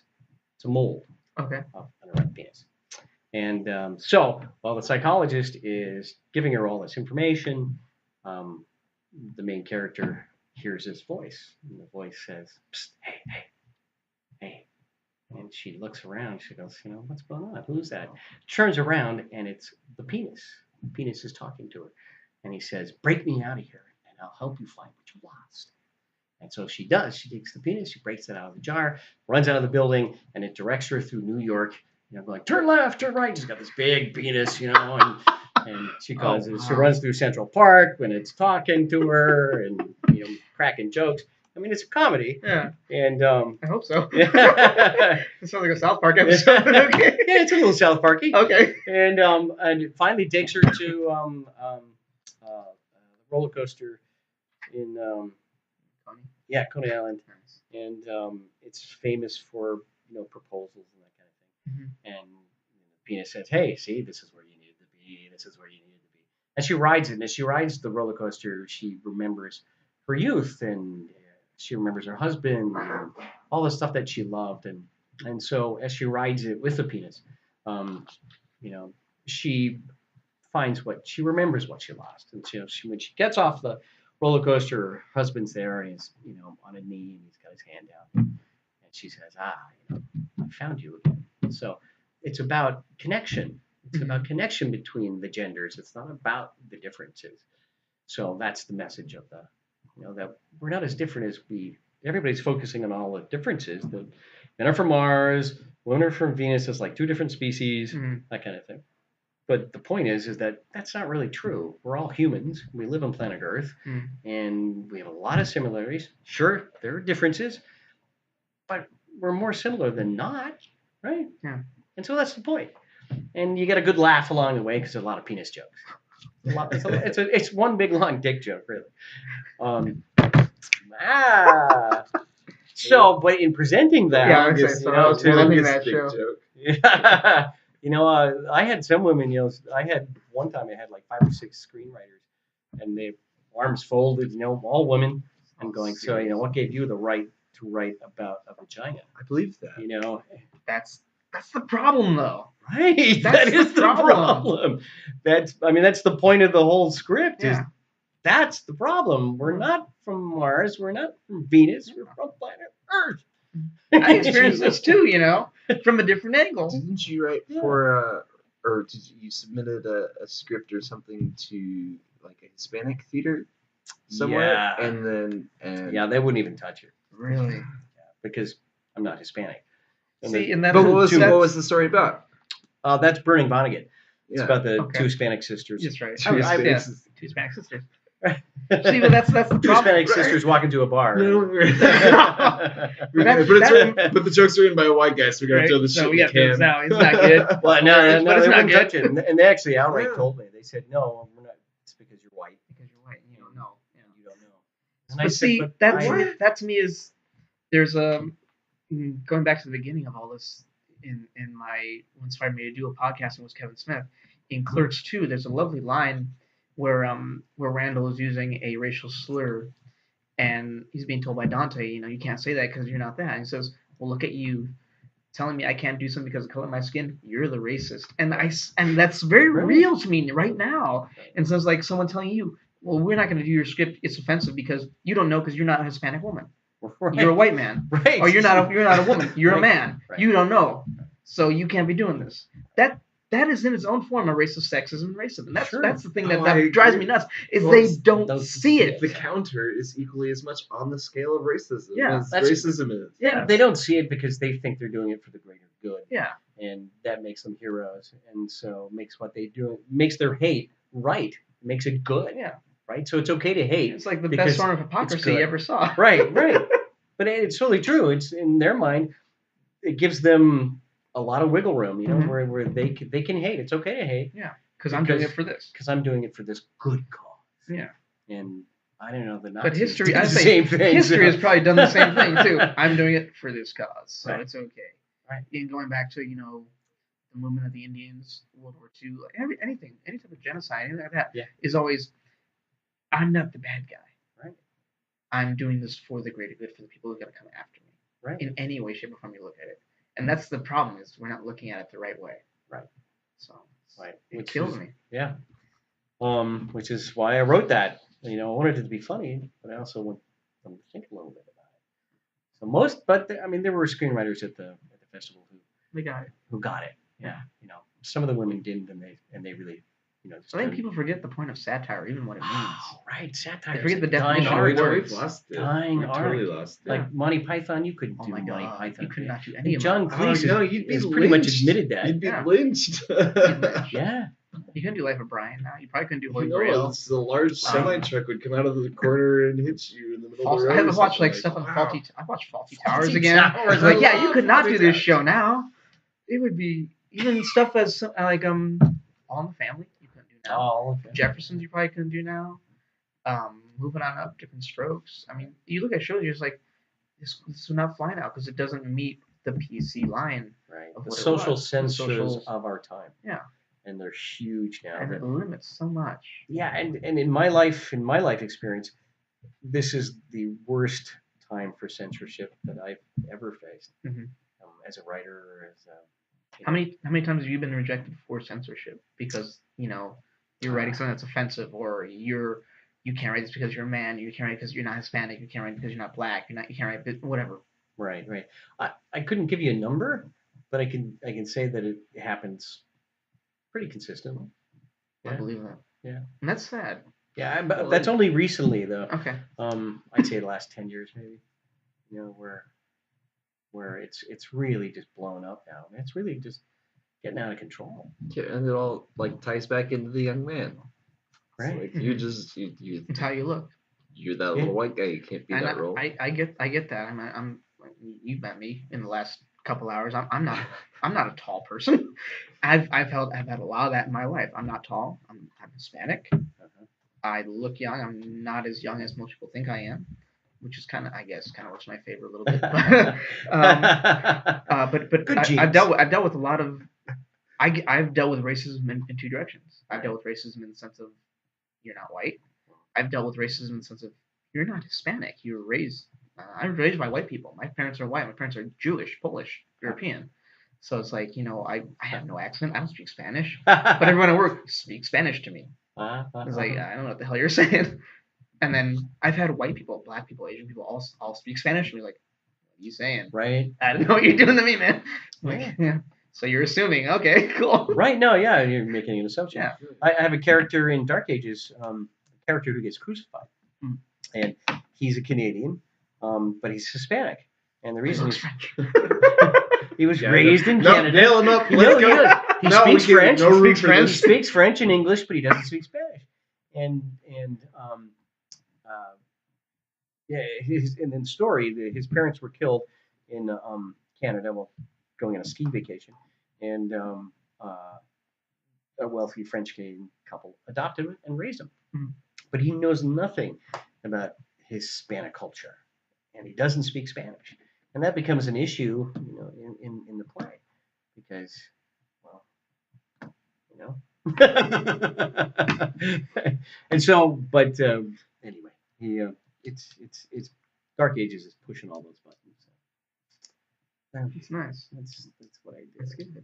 Well, where can someone go if they want to read your writing? Like, if they want to find it, like where would I go? I want to read Heath Houseman's plays. I want to read his screenplays that he's pitched that got to second level of the film festival. Where would I go? You can go to heathhouseman.com. Heathhouseman.com. Oh, so you're on website. Do you run it yourself? I do. Nice. Yeah. And what do you do for, like, you said you're not good at making money. What do you do to support yourself? My family would definitely agree with that. I work for a nonprofit, and it's called Feeding San Diego.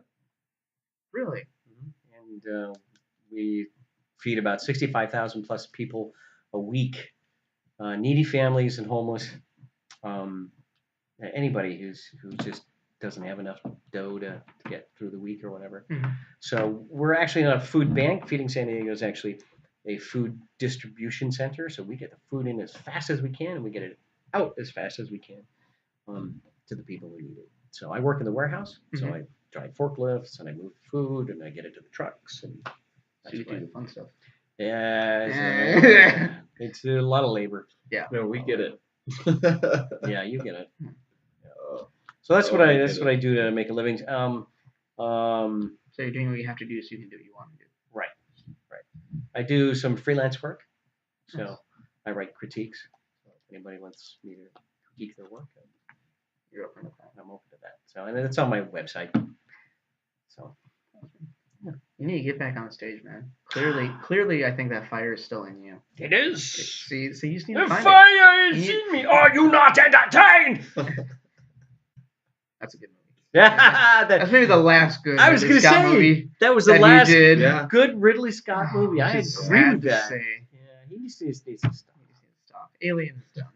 Alien's been done since like whenever that fourth one was. Not before Prometheus. Whenever that one was. 10 years before, whatever. That's when they need to end. Yeah, it's funny how they just keep on going and going. I don't know why. Ridley Scott. He needs to stop. He needs to stop. Sad to say, but it's true. This has been eye-opening. This has been a pleasure for me. It's been wonderful hearing stories from you. Canadian kid come to America with a love of acting, and it's nice to know, like, meet someone who I did not go to school with, went to the same school I did. Yeah, that's awesome. Small universe type thing for me. That's really cool. It's having this connection with Sawyer. Just watching him play has been a pleasure for me. I'm just here to connect to you guys. I mean, without seeing you, I'm here to connect you guys. Wait. Hey. What? It's not my podcast. Don't ask me. but I mean, like watching. The first couple times I met Sawyer, I was like, "Who is this kid coming up there with BJ and Todd? What the hell?" And then I got to know him a little bit. I was like, "This is a cool cat." And and now watching you step in for a more what shoes a deeper role, right? Yeah. but you're doing it not with a sense of arrogance, but with a sense of humility but you're still making it your own in your way of doing it. But I'm gonna keep that show the way it's been. That show is so cool. But you've adapted BJ to it and the Biz show. Well, formerly BJ and Todd. BJ and Todd, yeah. It was you know, it's like we'll get up there and we'll play 2 or 3 songs we may have rehearsed one time, but we probably just heard them so enough so we could probably play You them. know it. No, I'm not gonna say we know it, but we can play it. And then we'll get 2 or 3 songs in, and then we get some rowdy table over in the corner, and they're shouting out some tunes. Next thing you know, we do requests for the next 3 hours, 12, 13 songs. Yeah. Like we won't have played. I've been there. Like it's one of those you guys are probably one of the few shows in that bar that I try to go see every time. Like when you guys are playing, I try to see if I'm off. If I'm working, can I get out early? I gotta catch these guys. I always tell what are you doing? I got friends who are playing tonight at a bar that I go to. So they're really cool cats. I gotta see them play. And it's like I've brought for me, going to Blarney and watching you guys play is a special thing for me. It's like when I've had dates or whatnot, I'm introducing new friends to music. It's like bringing them there is special. Like I don't just bring people there. It's like, okay, you're cool enough person. I like you in my life. I like this person, so I'm gonna let you watch these guys. And these guys are some cool guys. Yeah. They're really cool dudes. We'll have some fun. Yeah, I mean it's been wonderful watching you play, and I can only hope that you just grow in doing that. And clearly, my plan. Clearly that artistic bug is a genetic thing with the family. I mean, obviously, it's in you, and it's wonderful to see. It's wonderful to see. It's really it's been a pleasure talking to you. Thank you so much. I hope I can have you back on again. Anytime. Yeah, I mean, just hearing it's nice to hear someone who does it to do it. I mean, you've tried for the financial gain of it, but for you doing it is still the point of it. Yeah. It's wonderful. It's great to hear. Thank you so much. I'm gonna pause this.